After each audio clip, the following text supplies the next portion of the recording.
vakaras, dalinuosi savo jau pražydusiam tulpytėm ir kviečiu artimus sielai žmonės pasižiūrėti savo video, kuriame bus ir kūrybos, ir mano viešnagė Palangoj.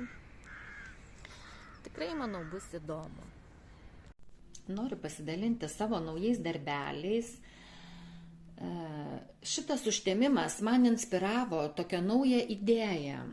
Aš labai mėgstu rinkti visokius šakaliukus, pagaliukus, taip pat mėgo mano tėvelis, jisai irgi vaikščiojo pajūrių, irgi rinko, dirbo su gintaru, paskui pritaikydavo.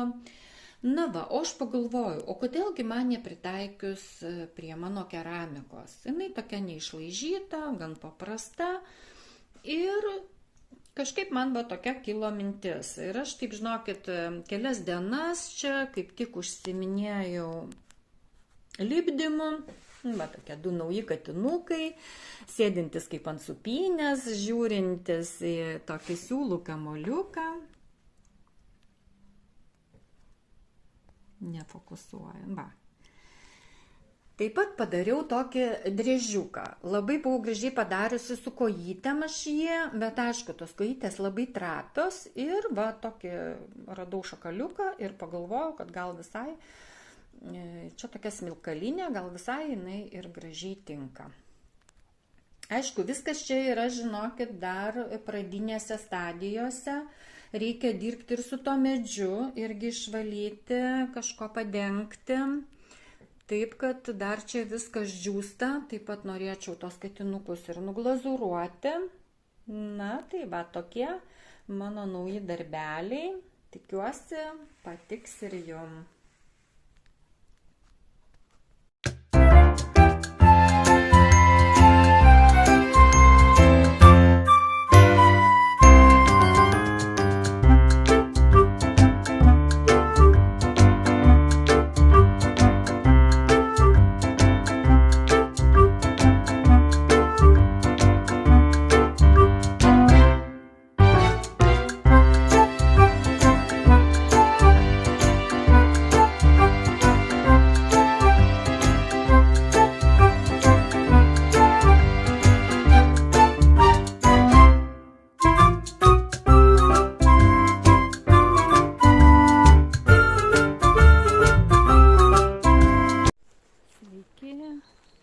Trumpas reportažiukas iš Palangos miškelio.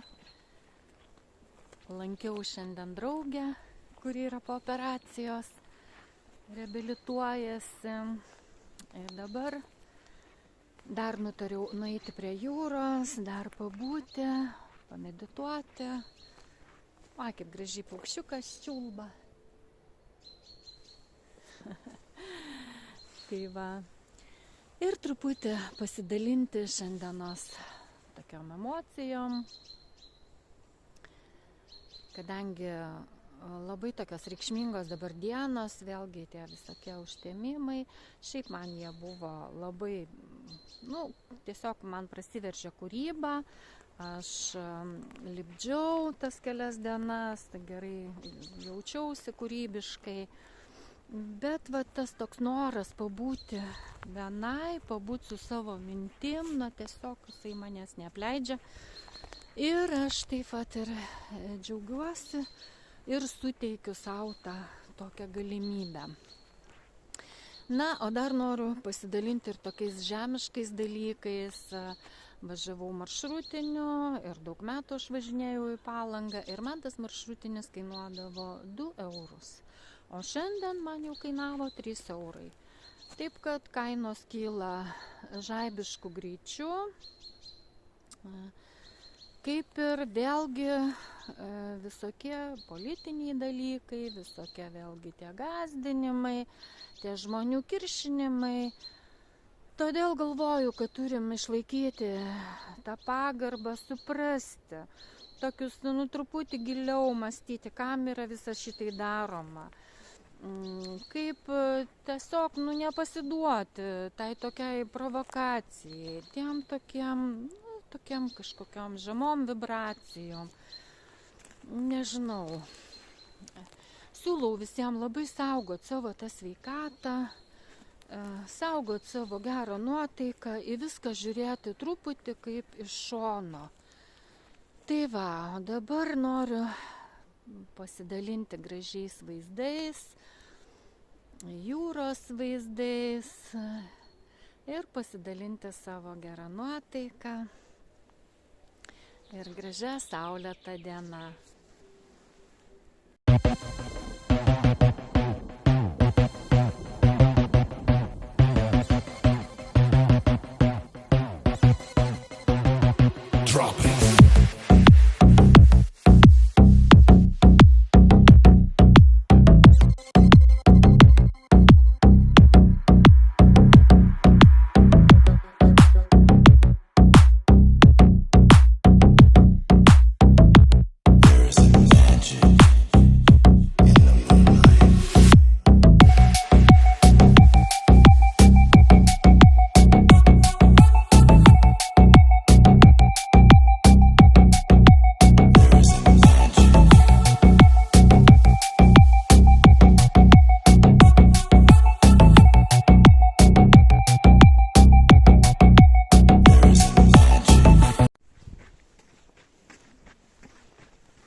Žiūrėkit, koks vakaras, tai aš tiesiog neturiu žodžių, kokia ramybė, kokia idilė, kokia rami jūra.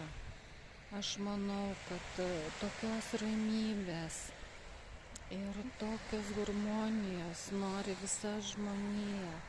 Nežinau, kurie nori tų karų šiais laikais, negi nėra susitarimų. Nežinau, aš galvoju, kad žmonės visi nori ramybės, nori džiaugsmo. Tokia nuostabi pavasario diena. Visiems linkiu taikos, meilės, sveikatos.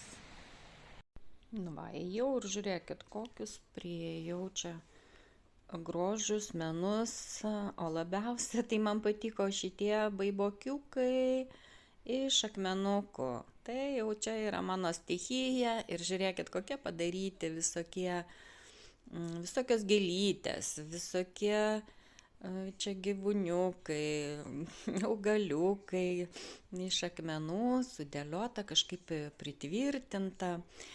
Eini ir tiesiog tokį pamatai dalyką ir taip nuotaika pakyla. Taip, supranti, kad kažkoks kūrybingas žmogus, taip stengiasi, taip sukūrė, sudėliojo. Tokį nedidelį kampelį, bet taip jau iš karto miela ant dušios. Tikrai ėjau, pasidžiaugiau, pakėlė nuotaiką labai.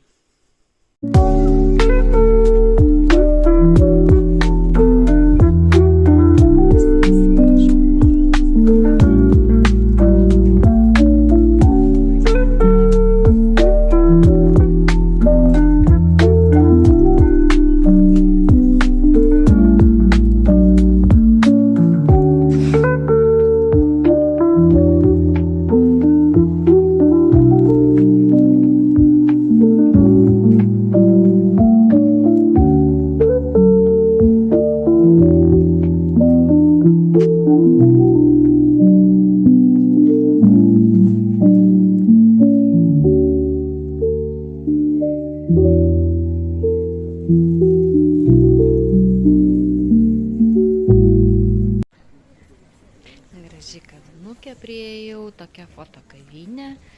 Labai gėlytės gražiai žydi, čia tie vėdrynai vadinami, visokių spalvų, gražus. Nu, tokia miela kavinukė, tiesiog norisi prisėsti, išgerti kavutės, bet jau ėjau namo, tai pasigrožėjau, aš žinau, kai aš gyvenau irgi Palangoj, man labai jinai patikdavo.